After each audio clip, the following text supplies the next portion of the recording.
What's the best advice that you can give to a student looking to start a business at school? Why wouldn't you throw yourself into it and learn all these different things? You haven't experienced life yet, all these. If you were a secondary school student now, what type of business would you look to start and why? You'd need something bulletproof, which technology can't replace. So technology can't replace hairdressers, technology can't replace electricians, car mechanics. When you were in secondary school, did you kind of already have your life planned out? What did it look like? I had my life planned out. It wasn't quite what happened. Work hard at school, go to Sitso, go to university, get this amazing job.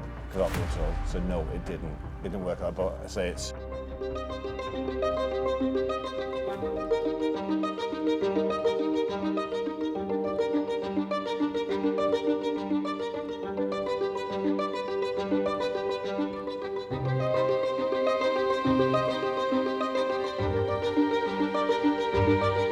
Hello and welcome to another Kids Interview Entrepreneurs podcast. My name is Richard Layton, the Entrepreneur in Residence within the Brett Centre for Entrepreneurship that's part of the University of Liverpool Management School. We're here this morning in UTC, the studio in the Baltic Triangle with our Year 9s competitions class, which is a opportunity for pupils to work on creative and entrepreneurial challenges. Thanks as always to Mr. Carey, Sector Skills Champion within the school, for his support of not only the Kids Interview Entrepreneurs podcast, but also the Enterprise Education in Secondary Schools programme as well.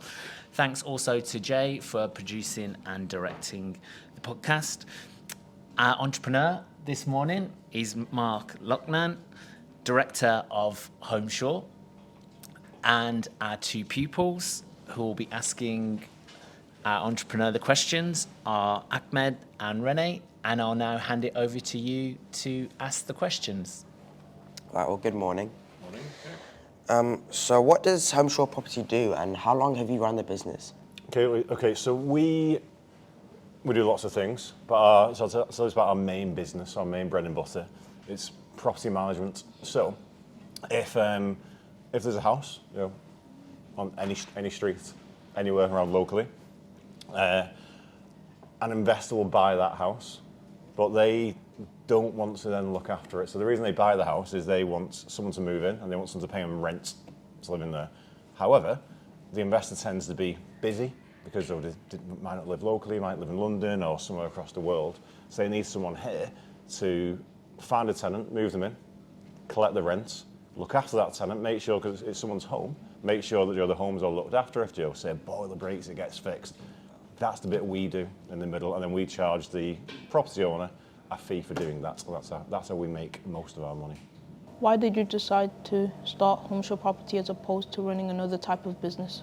I didn't start Homesure for it. So my journey is a little bit different. So I'm not what Stephen Bartlett would try and call a founder for that sort of thing for this business. No, I went through the education system, same as anybody else, but I got an employed job within the industry.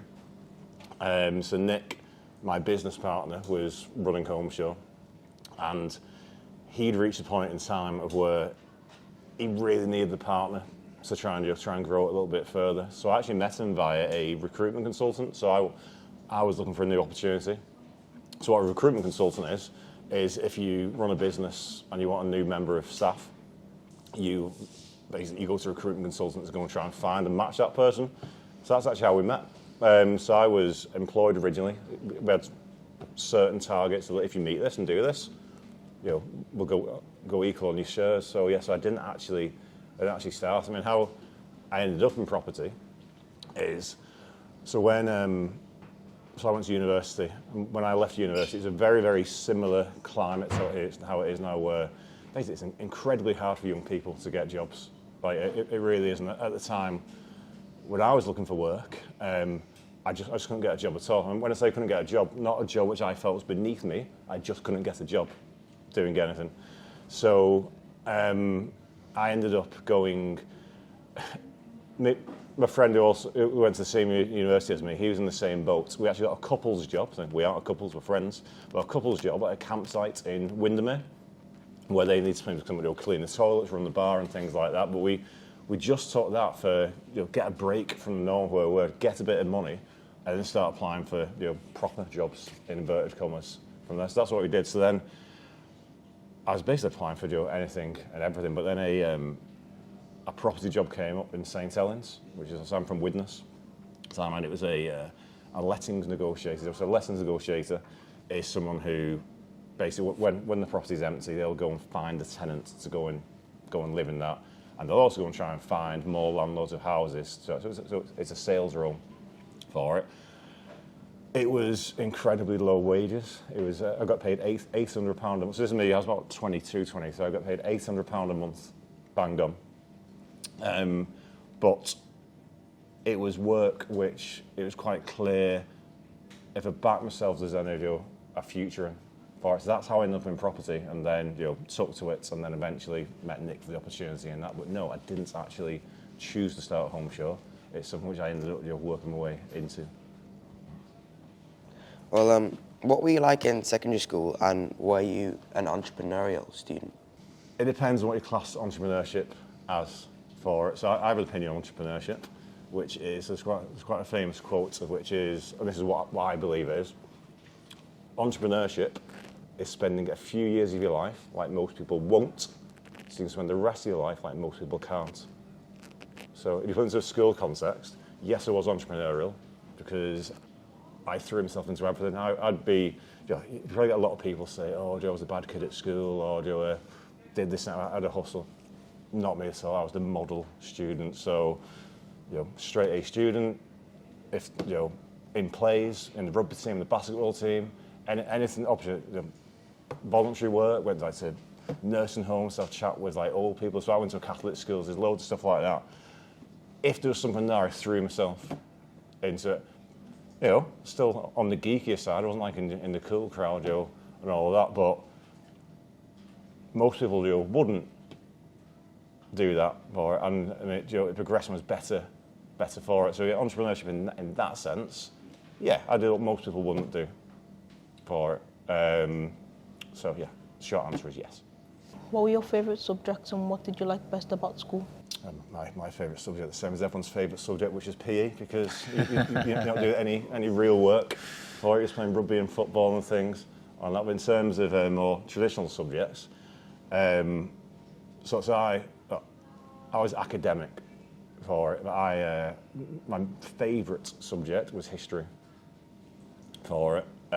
Just no other reason I found it interesting for it. So there's nothing more to it. So we didn't have the luxury of choice of lessons so much. Of course, when we hit GCSEs, there was an element of choice to do things. So I dropped the things I was useless at, like art and things, anything using your hands. But it wasn't like have a choice to come somewhere like this and go really. So it was you either did, I'd say things like art and stuff with your hands, or you did the more academic ones, which is what I always did. But history, I just found it interesting. What could school have done to encourage and support you and others like you? Literally anything, because when I went to school, it just wasn't. I think so. When I started secondary school, 1997, I started secondary school. And so I'd done my GCSEs in 2002. At the time, so there was a change in government in 1997, just before I started secondary school. And so I'm from Widnes, and my background's fine. I'm not like, people try and badger on the I had this tough upbringing. I didn't. But it was still a low demographic area, town, Widnes, and the government at the time, they were obsessed with getting absolutely everybody to go to university, regardless of whether they should or they shouldn't, have gone. And that was all we were really told. It was, go to uni, go to uni, go to uni, with no alternative. So I probably was correct for me in terms of the results and things. But a lot of my friends and my peers because I'm a rugby player, so I've got friends who do quite physical lads who could do all the things. They're all told the same. So as an example, I've got one friend he went to university in Warrington doing a degree in rugby league because that's what he was told to do for it now. Believe it or not, he doesn't work in rugby league. He doesn't use it for anything. But whereas had he been told to go and get an apprenticeship, do in plumbing or be an electrician or builder or literally anything, he'd be better for it. But it just wasn't an option for us. We just weren't told. All we told us, go to university because the schools are getting targeted on it, and the government had targeted it because they wanted us to go. Did you go to sixth form in university after studying your GCSEs, and how did that help you develop your entrepreneurial skills? Yes, I did. In terms of how they help you develop your entrepreneurial skills, so I didn't get as much out of sixth form at university as I could have done, because having been through school, I say completely throw myself into it on that, there was an element of freedom for it and things. And I still did fine academically, but the same way as in school when I threw myself into everything, I didn't. I was there for the social side for it, which is fine. But I did get. The biggest thing I gained at university was a wife. That's what it was. So that was handy. She's the main breadwinner in our house as well. She's a doctor for it, so that was useful. But I also, by going to university, meet a lot of different people from different walks of life who you wouldn't have met with different mindsets. So you need to bear in mind, so here, all going to the same school, pretty much you're going to have a similar mindset to things in general. Of course, there's going to be degrees of variation with obviously parents' backgrounds and upbringings and things, but in the main, because you're all getting fed the same thing, you're all thinking similar. But then you meet people from different walks of life, you can then start to form your own opinions a bit more. And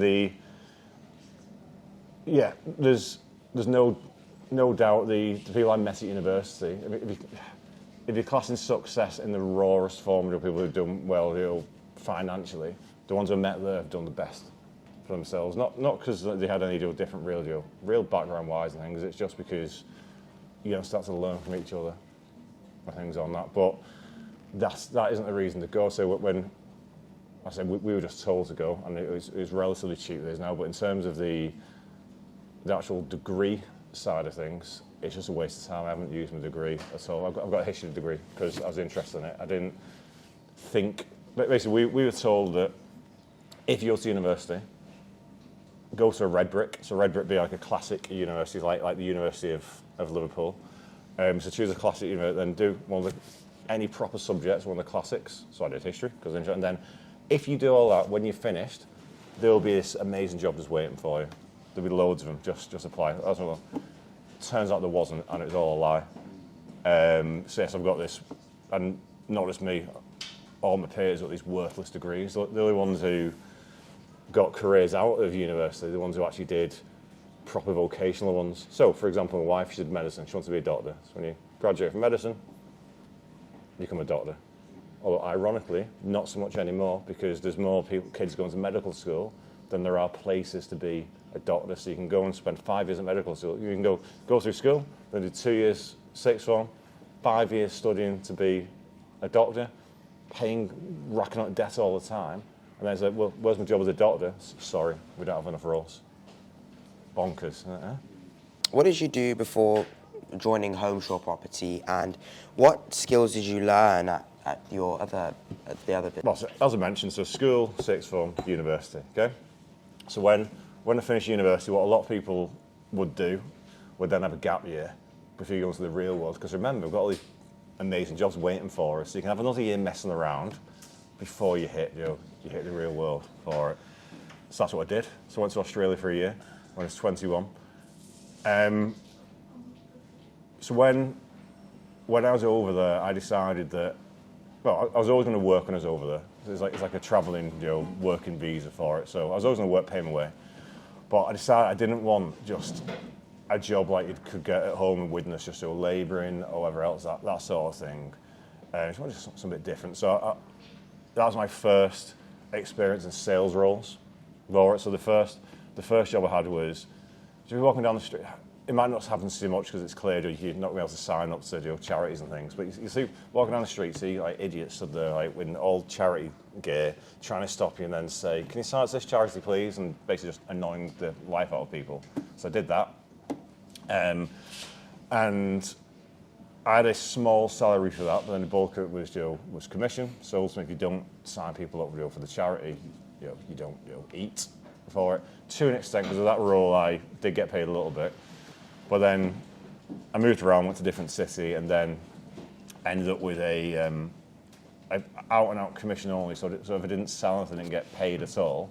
Door-to-door sales role for it, and that was the biggest learning experience I had in terms of, because the training they give you was incredible, but at the same time, if you want to do lays around and you don't knock on those doors, you don't try and talk people into it, then you don't get a penny. Then suddenly you're keen to go and do it, and then we got taught things like something like the law of averages. Have you ever come across the law of averages before or not? So in the context of door-to-door sales, so if you say whatever, do an 8-hour window knocking on doors, in that 8 hours, if you knock on 10 doors, or if you knock on 100 doors, so there's two people, one knocks on 10 doors, one knocks on 100 doors, which one do you think is likelier to get people signing up and then getting paid? The person knocking on 10 doors or 100 doors? Yeah, so that's the law of averages. So the more you do something, the more times you do it, the likelier you are to get success. And what do you think the difference would be between the person knocking on 10 doors and 100? So they work at the same amount of time. So one knocks on 10 doors, one knocks on 100. What's the difference between them? One works harder. Yeah, effort. One works harder, yeah. I say, so one is willing to spend a few hours of the life, in that case a few hours of the day, like most people won't, but then he spend the rest of his weekend like the other one can't, because he's been paid so he can go out just spending on whatever he wants to spend his money on for it. So the training there was incredible.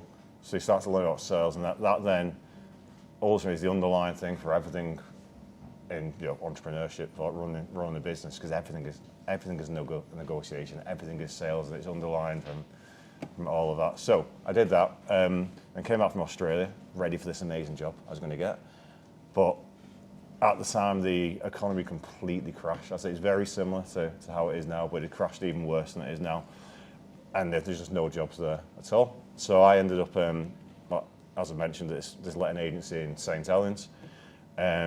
Very small outfit, but then after 6 months there, they made me the branch manager. It sounds fancy than it is, branch manager, like it's just this little operation. And then so I went from £800 a month to, I think it was 14 grand a year was on my contract. So I was like, okay, well, I can't really go any higher in this company. And branch manager, 14 grand a year, so I'm not happy with that. So then, with a little bit of experience, I could then start applying for jobs within the industry because I had a bit of experience. But the question was, what did you learn? So what I learned in that role was, before that I had lots of brief jobs whilst I was trying to get something proper. So I had a cold calling job, cold calling on the phones job, in addition to the knocking on the door one. So in that job, I was able to transfer those skills into ringing landlords. So this is before the internet existed, but it hadn't quite taken off quite as big as it is now. So a lot of landlords would advertise on the newspapers. So I'd get the local newspaper, so St. Helens Star, see who's advertising for a house to rent. I would then ring them up and say, okay, I see you trying to find a tenant. Can I find a tenant for you instead, and will you pay me to do it? So I started doing that, and then places like Gumtree and other places, just ringing them or doing that. So that went okay, but I couldn't really go any further. I was making money for someone else who's I don't have rewarded enough. So I found another job, slightly bigger company. There's one in Widnes. That company, so I didn't realise what I was walking into at the time. So it was another smallish company, but basically what had happened was there's two guys who they had a background in financial services and mortgages. So they built up their own personal property portfolio with landlords. And they'd met a guy who was a letting agent. And he said, okay, let's set up together. So we'll put the money in, and then you run it. Okay, so that's what they started doing. Unfortunately, unbeknownst to me before I took the job, the guy who was running the letting agent guy, because the other two were just silent partners, basically he had a bit of a mental breakdown and then had just left and gone off to Spain and just left this business as it was, and everything was just like going wrong with it because there's no one there to run it. So it's a branch manager's job, but I'd only had like a year's experience by that stage. So the guys who employed me, they basically couldn't find anybody else. So I had the most experience out of anybody else. So he'll do because we've got literally nobody.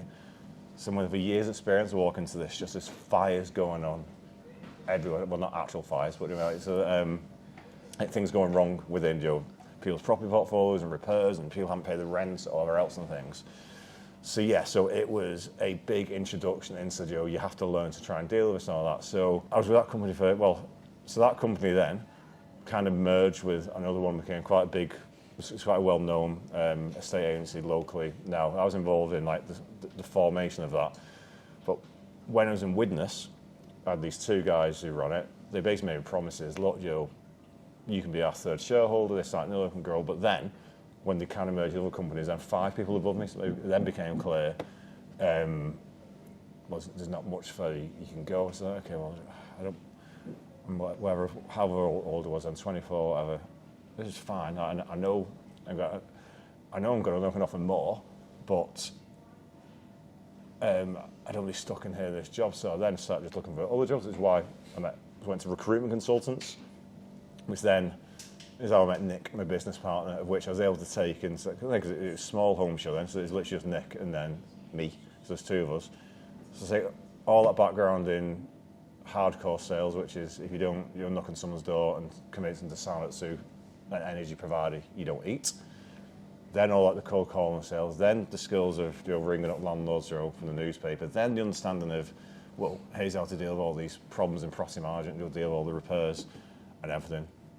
So then kind of put together a bit of a fresh start there, let's do it from scratch now for it. And then basically Nick is incredibly good at the operational side, the organisation side, the admin, the structure, all of that. He isn't a salesman to the same extent for it, so it was my role to help him grow it. So yeah, same gig as in St. Helens, open a newspaper, ring people up, let's grow the business and do it on that. But without that journey and all that, I wouldn't have been able to have done it.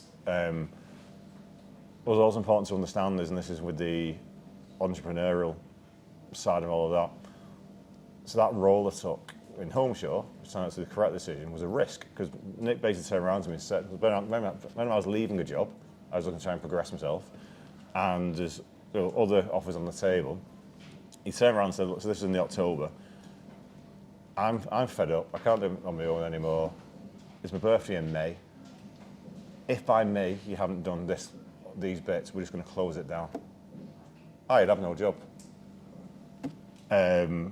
Or I could have stayed for the steady role for it. So there's always an element of risk in anything you do with for it. So yeah, as I didn't set home shopping with that, but I did make the decision, let's leave this steady job which you can rely on for this risk and basically back myself to do it. And it's the correct decision for it. What's the best advice that you can give to a student that looking to start a business at school? Start a business at school and you're still a pupil. Yeah? It's like, don't would be my response for it. Because, I mean, I know everyone thinks they know everything already, but chances are you don't for it. So I don't see why you would, look, people from all over the world would kill for the free education that you're getting. Why wouldn't you throw yourself into it and learn all these different things? You haven't experienced life yet, or all these other things. So it's there's a chance of distracting yourself on a pipe dream, and then missing out all these as I said, free opportunities which you're getting for it. So just the best things to do is just completely geek out and be a model student. Your teachers haven't told me to say this right, but it's like, why wouldn't you, rather than the ones who just want to mess around or get distracted or whatever else, they're the ones who are going to miss out from it. So I'd say, yeah, obviously if you've got this amazing idea which is categorically going to work and it's not just looking for something for the sake of it, then yeah, that's a little bit different. But I'd say the vast majority of people don't have that idea for it yet, and that's in life they don't have that idea yet. So what I personally do would be just crack on and throw yourself into everything, because the more people you meet, the more you're gonna learn. Then the more contacts you're building for further down your career anyway. Then I'd probably get an apprenticeship and learn a trade. Because then if you get a trade, you're the master of your own ship for it.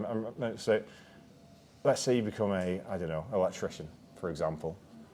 you're going to get paid to learn to be an electrician. Someone's going to pay you to teach you to do these skills rather than, say, going to uni somewhere where you're paying just to hope to get a job at the end. Then, once you're fully qualified, you've got the option. You've basically got freedom of choice for it. You can just carry on working for someone, being an electrician. You're getting paid well for it, doing that, and it's like a nice steady life, which there's absolutely nothing wrong with. Or you can think, look, I'm quite good at being an electrician now, doing this. You might specialise in something. So it might be, so the renewables industry is growing for it. So you might just specialise in fitting batteries for cars, or solar panels, or something like that, and then become really, really good at that. And then, but again, working for somebody, because again, someone will pay you to learn to do all this. And then when you're fully confident you can do it really, really well, then branch into it, doing it yourself. So that's one option. You can just work for someone and forever, or work for someone for a bit and then branch off on your own. You could be a one-man band. You've got all that freedom of, I don't fancy working today. I don't fancy going on holiday. Or you can grow for one man and then you start employing people in the same way, grow business that way. But you also got the freedom of travel, which most people don't have. So if you've got a trade, you can pretty much move to whichever country in the world you want to move to for it. So Australia, for example, where I spent a year, they wouldn't have me because I have no skills. I'm no use to them for it. All I'd be doing is going over taking someone else's job.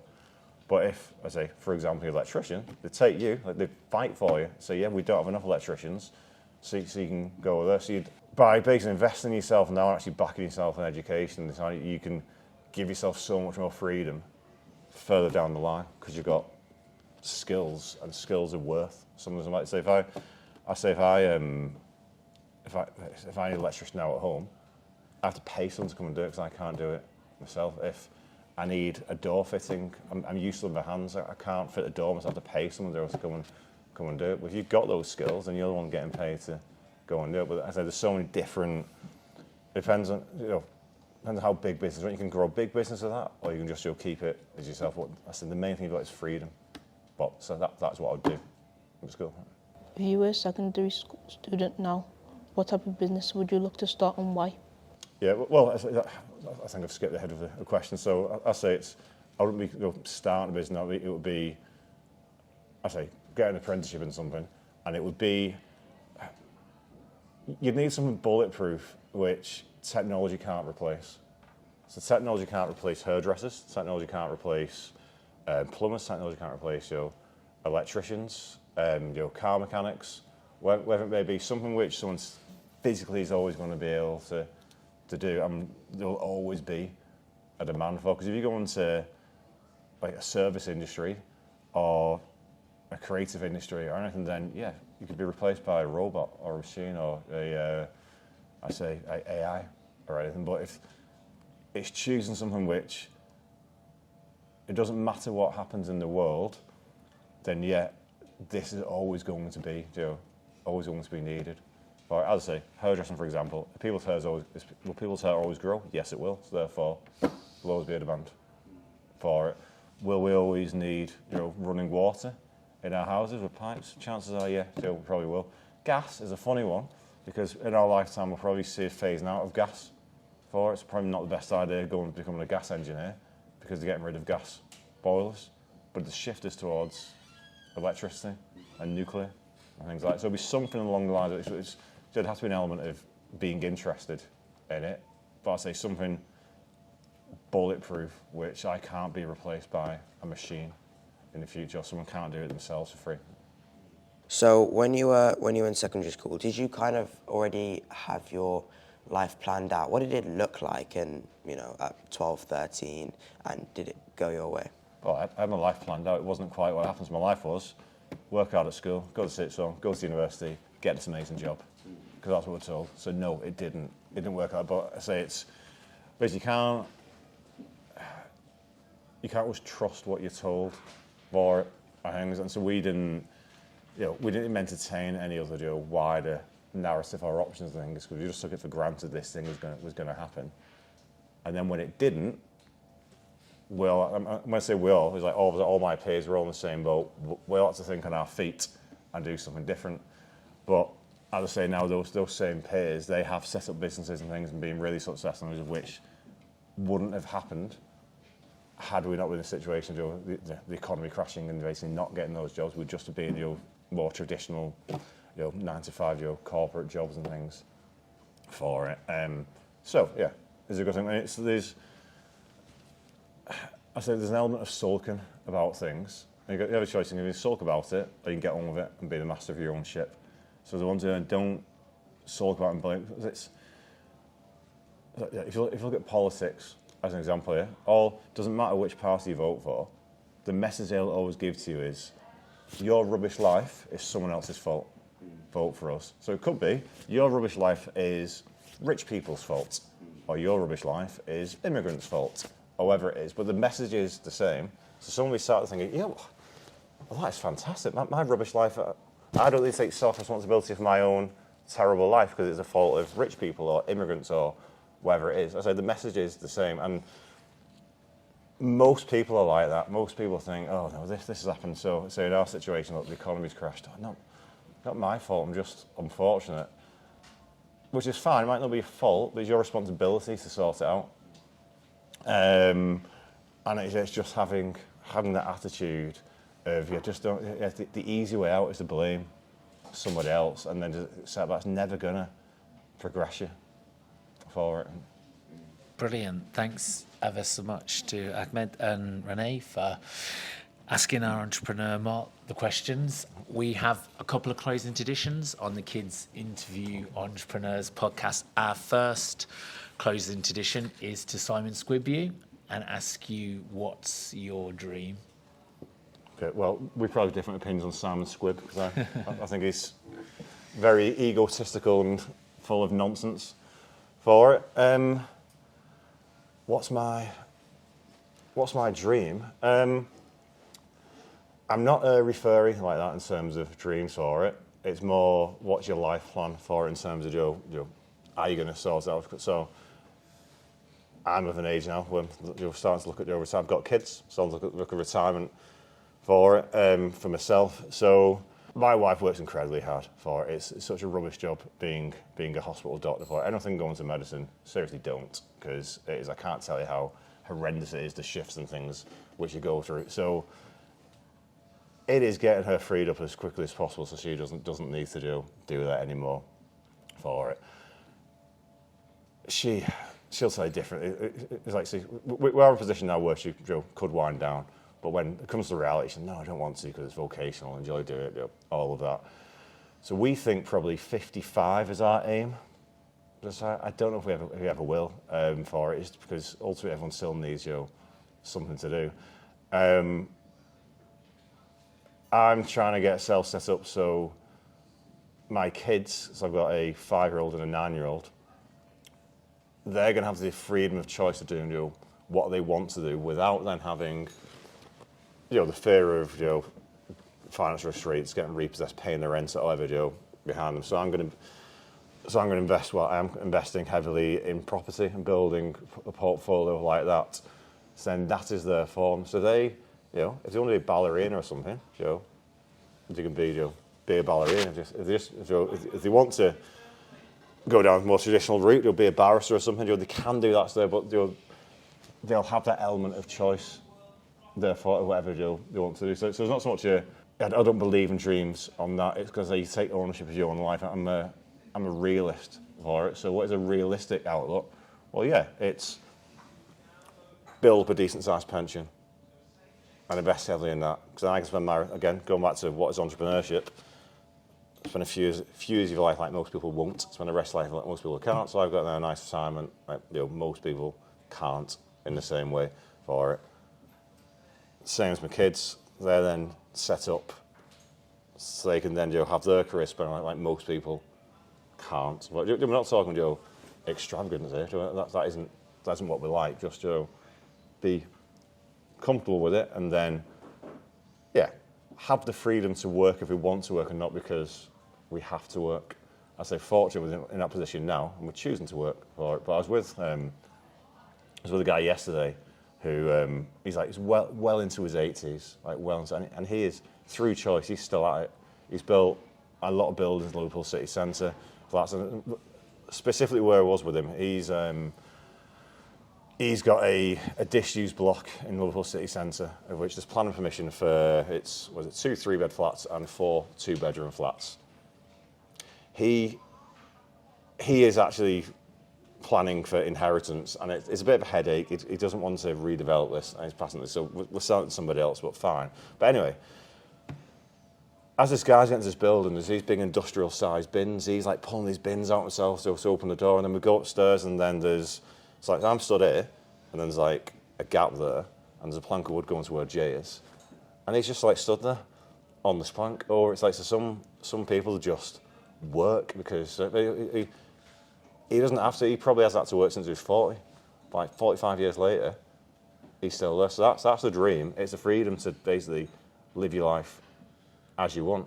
As it happens, I'm a complete minge bag with low, inexpensive tastes for it. I don't want fancy things or a ridiculous house or stupid cars or daft watches and things.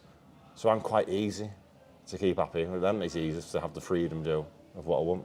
Yeah, I think that's a great dream to obviously not only look after yourself, but your family, and give them the flexibility and freedom to spend the time how they want to spend it, not how they have to. Our second closing edition on the Kids Interview Entrepreneurs podcast is to Stephen Bartlett. So we've got a Diary of a CEO question card. So if Ahmed and Renee just want to choose one any at random, yeah? question, any at random. Why did Steve Bartlett stop wearing a hat? He used to have his hat. He did, yeah. He had his little, yeah. If you could only speak, call, see, or touch 4 people for the next 4 years, who would they be? I go speak or call 4 people for the next 4 years. My wife, my 2 kids, and my mum. Like, why don't I say anything differently to that? That's the sort of Stephen Bartlett. Stephen Bartlett wants you to say, oh, I don't know, Joe, this entrepreneur or whatever else and things. But is that not nonsense? Why would you not want to speak to your family? You go speak to 4 people. It's your family, isn't it? Or your best friends. Brilliant. Awesome. So thanks again to Ahmed and Renee for asking Mark the questions. Thanks to Jay for producing and directing the podcast, and to Mr. Carey, Sector Skills Champion within the school. Finally, thanks to Paul Brett for his support of the Brett Centre for Entrepreneurship, as well as to Peter Rigby for his generosity with the Enterprise Education in Secondary Schools programme. And finally, thanks to you for your time and attention, and we look forward to seeing you in another Kids Interview Entrepreneurs episode in the future. Take care for now.